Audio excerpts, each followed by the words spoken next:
Okay, I'm actually filming this part after I'm done with my top floor. I have some leftover pieces, and I thought, you know what? I learned all the wrong ways to do it, and I think at the end I finally figured out the right way to do it. So, since that usually comes at the end, I thought it was a good idea to film the right way to do it at the end.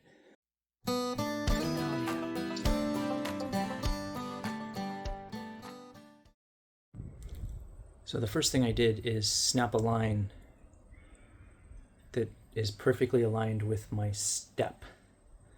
I'm going to use that as the reference point because everything I've read said that that's the first thing you see when you get into the van, so you want that to look and clean as straight as possible.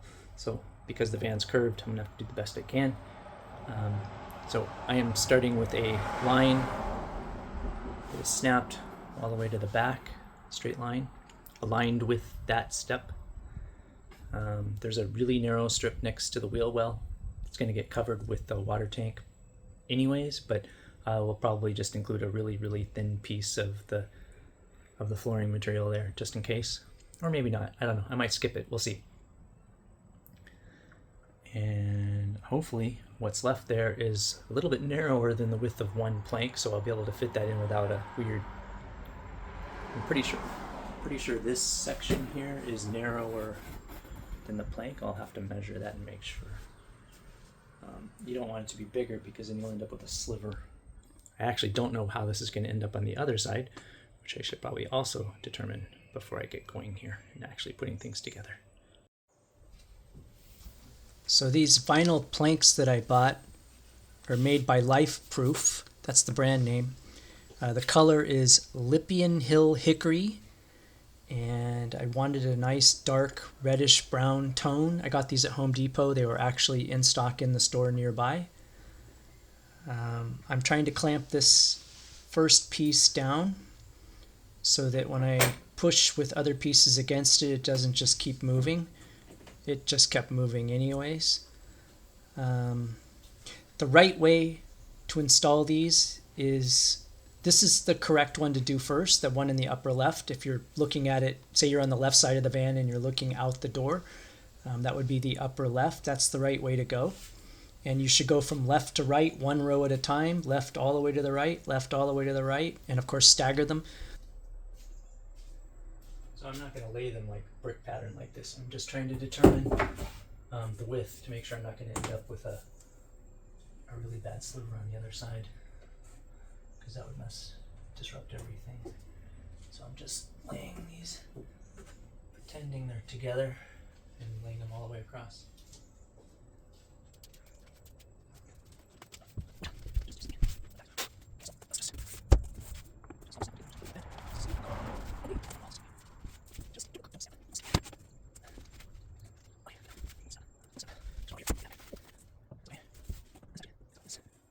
This, what am I left with?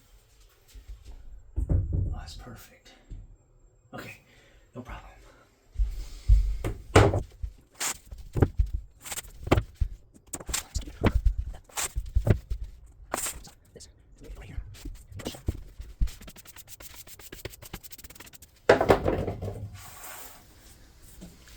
Connecting an end-to-end piece like this is very easy. You just align the two ends exactly with zero overlap, no gap, and you just pound it.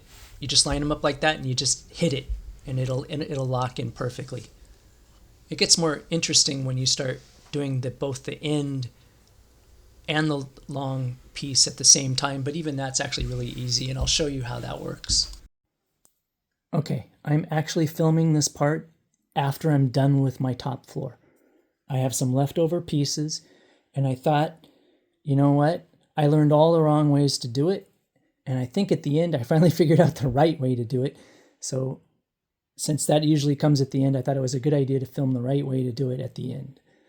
So anyways, the way you generally want to start is imagine your space, and imagine you're going to put these planks down, and they're going to go in this direction. Okay, so your planks are going to go in this direction, and you're starting here, and then there's a floor going this way. So this is you want to find the upper left corner of your space where the planks are going from left to right. Okay, so it's rectangle, whatever it is, you find the upper left, that's where you want to start. You grab one of these planks so that you see this lip here and this lip here are showing. So these are receiving lips, and if you look here, this is a lip that would go into this lip. So this will be the outer edge. Depending on where you're going, this can be fine. You can just leave this edge exactly as it is, because you're going to put trim here. Now, there are other ways to do this. I started not quite on the edge. I actually started a little ways over, and I put the last row on last. And you still would follow this in that case. You would start one row back and do the exact same thing if you want to leave all the trim for the end like I did. But if you're doing like a perfect rectangle, and you're starting in the upper left-hand corner, you put one here. The next one you again position it the exact same way so that you've got the lip on the right and the bottom. And the first row is really easy. You literally just put these exactly aligned on top, and you hit it with a hammer, and these will just click into place. It's just so easy. Okay? Then you get to the second row. So you get all the way to the end, you cut the one off, you make sure you make them the right size so that they're staggered, random staggering, never less than 8 inches left. So you have to think ahead sometimes. You have to lay out the planks before you cut anything on the row to make sure it's going to look the way you want it to look. Check the patterns, make sure they're not repeating, things like that. So let's just imagine I selected the size of this. Maybe it's smaller. I'm not going to cut this just for demonstration. And the next row, first piece, very easy. You just tilt it up. You get the edges all. I can't do this. Okay, this floor is really cooking. Get the edges. I find that if you put pressure, you make sure the center's in, and you put pressure on both edges. Something is very crooked here. Yeah, my floor is really crooked. Then you applying pressure while you drop it down, and it will lock in like that. Okay? Now, normally that's not how it would be. It would be staggered like this. So let me make it staggered. So normally, because you're not going to make the seams line up, because then it'll look horrible, because they never line up perfectly. And the human eye hates things that look like you intended them to line up and they don't. It drives people nuts. So imagine this is the first staggered one, like this. And you want to go to the next piece. It's very easy. Once again, you find the lip and the lip. That goes to the right. I got a water bottle in the way. Okay, and you simply align this edge exactly along this edge. You don't put it in, but you line it up so that it'll be perfectly on the edge. Then you put this edge in. Remember, there'll be pieces all the way down, so you're not just doing this little corner like I am. You tilt it up again, all the way along, fit it in, and then you drop it down just like you did the previous piece, except right here, this will be raised, and you'll hit it with a hand with your rubber mallet. It'll pop in, and then you'll be ready to go do the next one. And then you can do the next row and the next row, and you can cut pieces as you need. And you just always have to remember that the easiest way is to put the long ways in, line this up, and then it'll pop right in. It's actually quite easy if you do it the right way, which most of mine will not. So I'm going to show you this first, and then you can see watch me do it. So good luck. Wish me luck. So I tried doing the scoring trick with the knife, where you score it and then you snap it. This stuff, I don't know, maybe it's just the stuff I bought, but this stuff is so hard I wasn't able to get it to work. So instead, ouch, for at least these straight cuts, which are most of them, I'm going to use a circular saw, and if there's anything curved, I'll use a jigsaw, which you couldn't do a snap method very well anyways like that. Okay, so how do we make it square? Okay. So this one's just estimate. It's not that critical. It's for the starting of a row. I want a piece that's like roughly 2/3 so that it doesn't align. Make sure none of my planks align. This does need to be square, and I think using a square should work. Okay, so we'll just do this.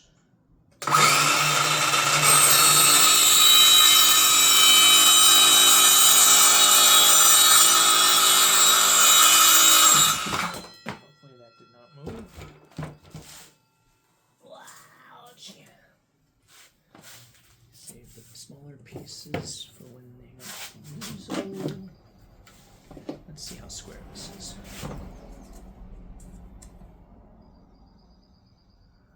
It's close. It's not exactly perfect. Let's try this side. It's not bad. Okay, I'm not 100% sure I can go in this direction. I don't know if you're supposed to do this, or if it's okay to do this method, or just put it on there.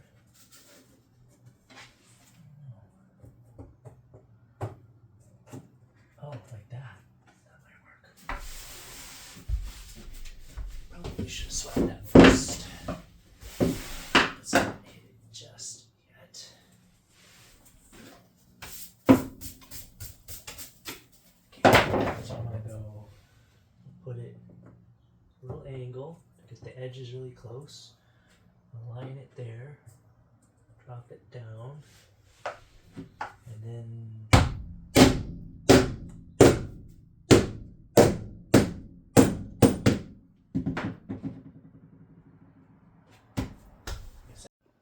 so I'm gonna make a tapping jig. Exactly the bottom part will be, I'll show you what I'll do. So first I'm gonna cut this, cut a strip of this, square if possible.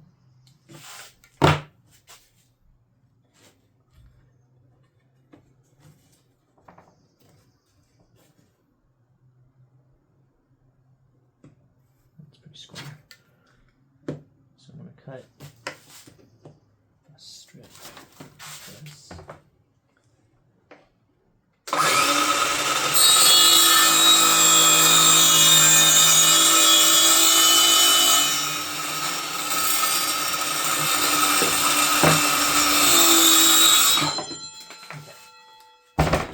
Strip of this, a nice smooth edge.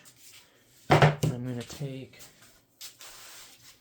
a piece of wood, knockable piece of wood, and I'm going to put it, let me think, so just keep that for later.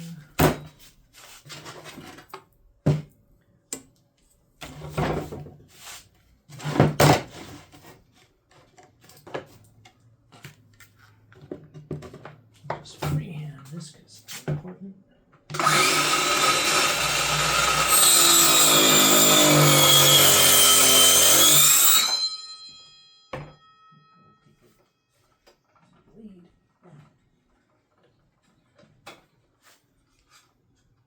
Let's try that again.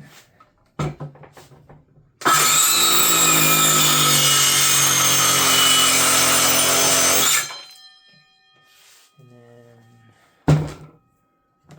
there's this side right here.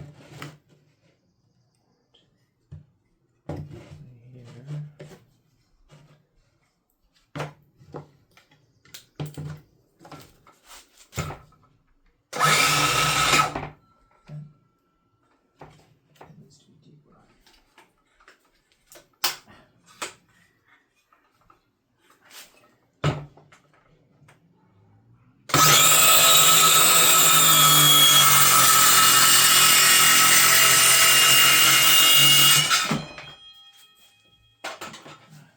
Let's use this as is, but it's not the right height. So I'm going to glue this think like this, and then I can put it on next to an end piece and knock it like this. That's what I'm gonna do. So I'm gonna put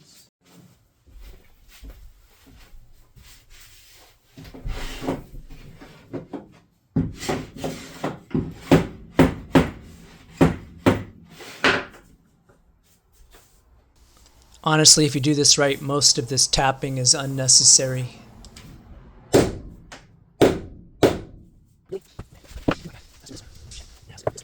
In my misguided sense, I moved to the right side, which is the complete wrong way to do this.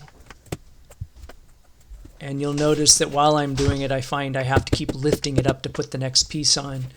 That's because I'm doing it backwards. I should be doing it from left to right, not right to left. So watch that clip where I show the right way to do it. All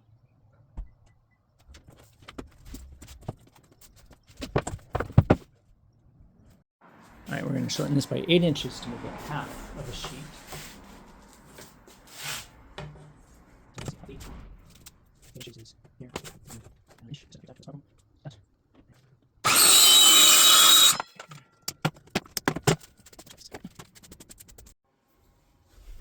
Okay.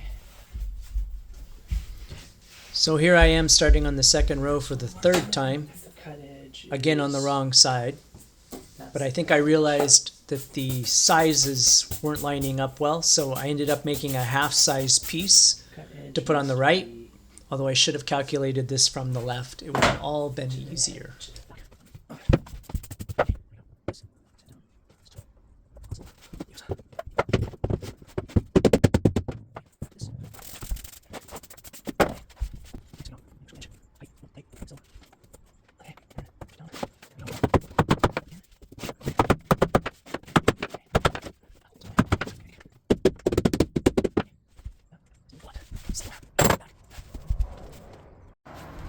Make sure you mark the location of the spare drop nut before you cover it up if you want to put another hole in it. And the paneling, planking.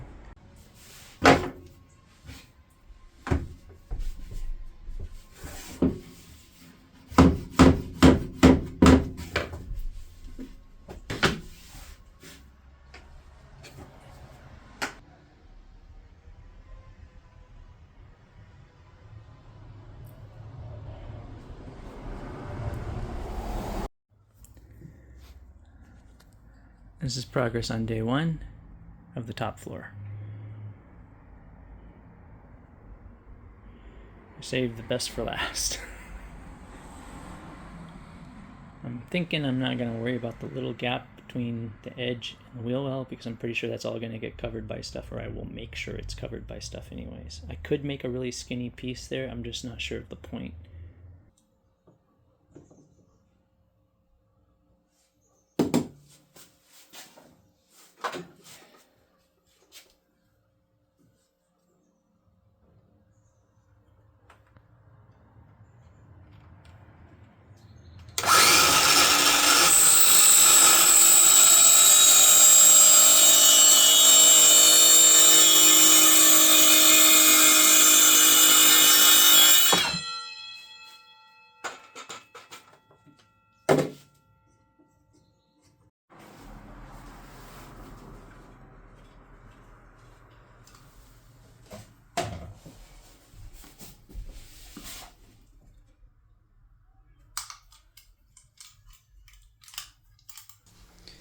So here I'm using the knife to mark out the section for the pillar that I'm going to have to cut out.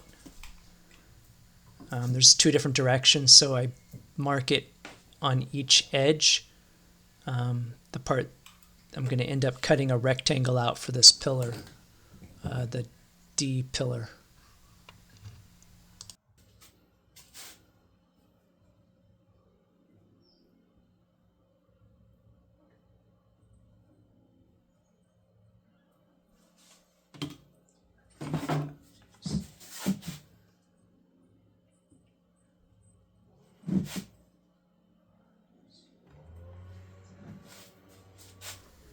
very hard to see a line on black rubber.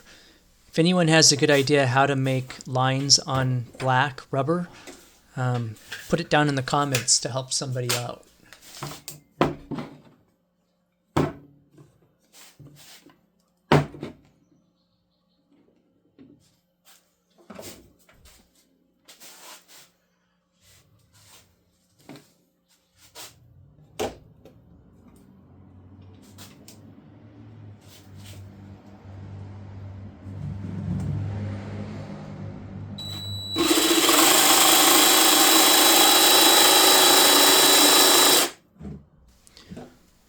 Honestly, as much time as I spent on this, it's not that critical. Jesus, I can't see it.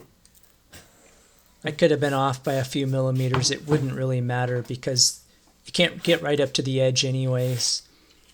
And the edges aren't going to be visible. You're either going to put some kind of trim or you're going to have a cabinet there. You're really not going to see the edges anyways.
Oh. I forgot to do the width. Is this at least right? I think so. It's pretty close. Okay, so I just have to figure out the width. Overall width should be about 7 and 9/16. 7 and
so before I actually install anything on top of the floor, I want to make sure it doesn't move around too much. So I'm just putting this here because there's actually some screw holes to install it.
Let's see, so this piece literally has almost a hair to take off if you don't count the little rubber part on the left that I don't need. Probably just a tiny fraction to take off. I don't want it to be completely flush against the wall. And then on the other end, I'm probably gonna have to do, let me see actually. Yeah, is that as far? That kind of hits on the corner, so I'm gonna do something about the corner plus possibly about the other part, but I'm not sure. I'll do the corner first. All right, last one. Let's see how this goes.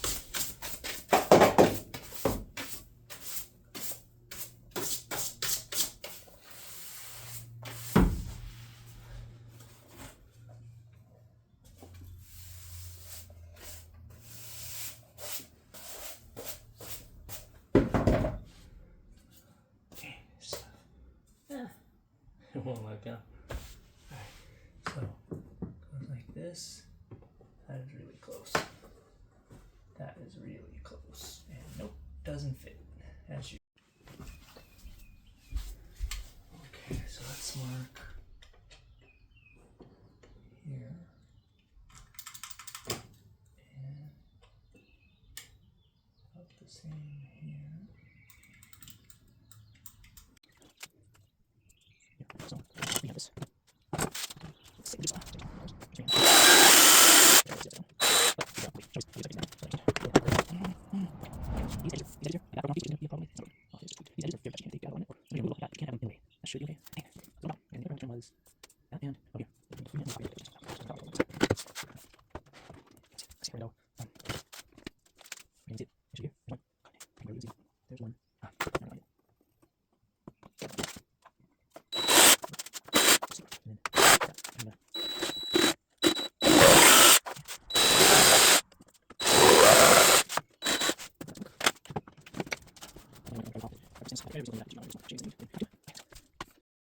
I hope this one fits.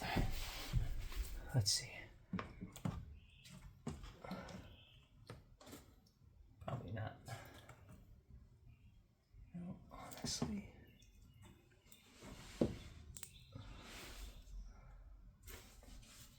This needs to be bigger. I think that's the only thing hitting. Wow, a lot bigger. Oh, not even close. Let's go like.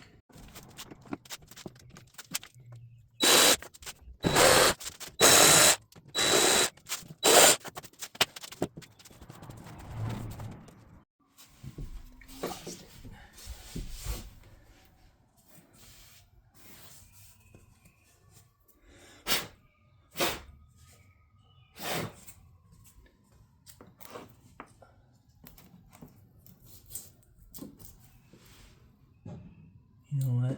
That is not gonna work. Neither is that.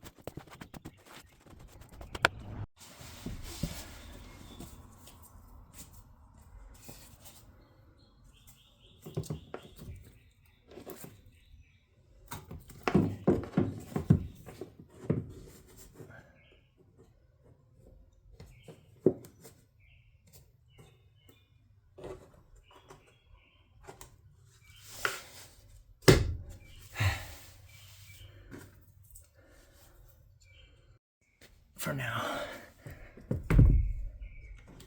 I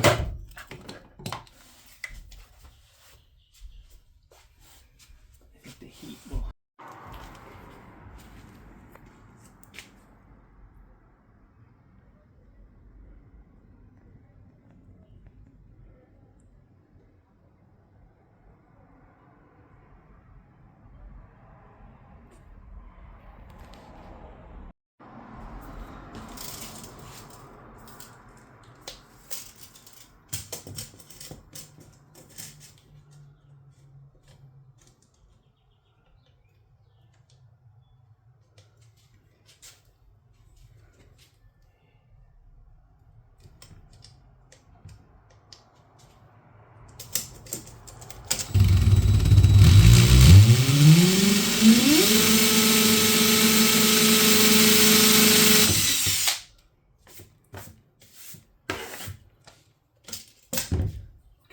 here's my theory.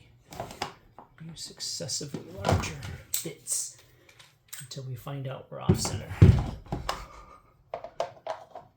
So I'm going to go from a quarter to a half.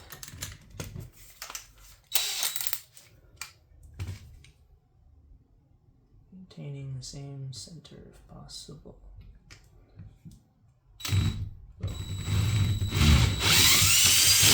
Which isn't that easy.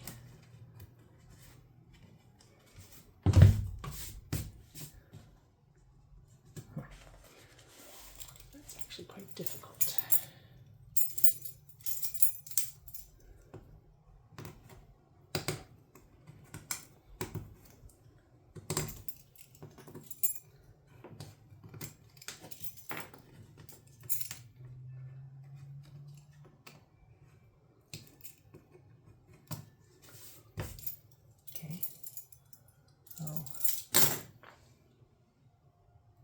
I'm gonna say it needs to go this way slightly.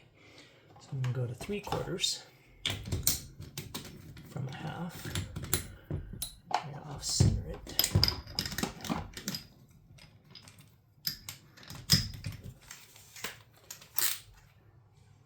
Let's look again. Okay, slightly. This o'clock.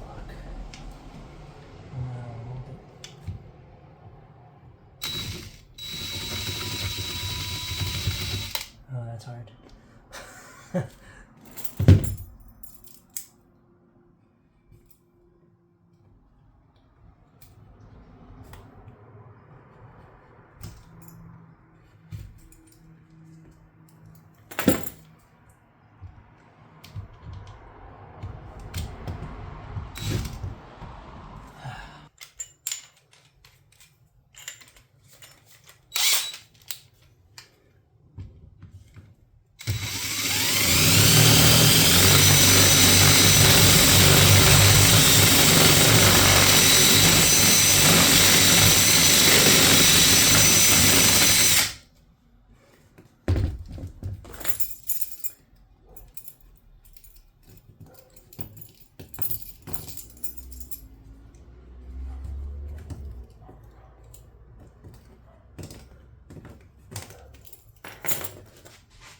Oh, yeah. I think that actually might be big enough to do what's needed. 3/4.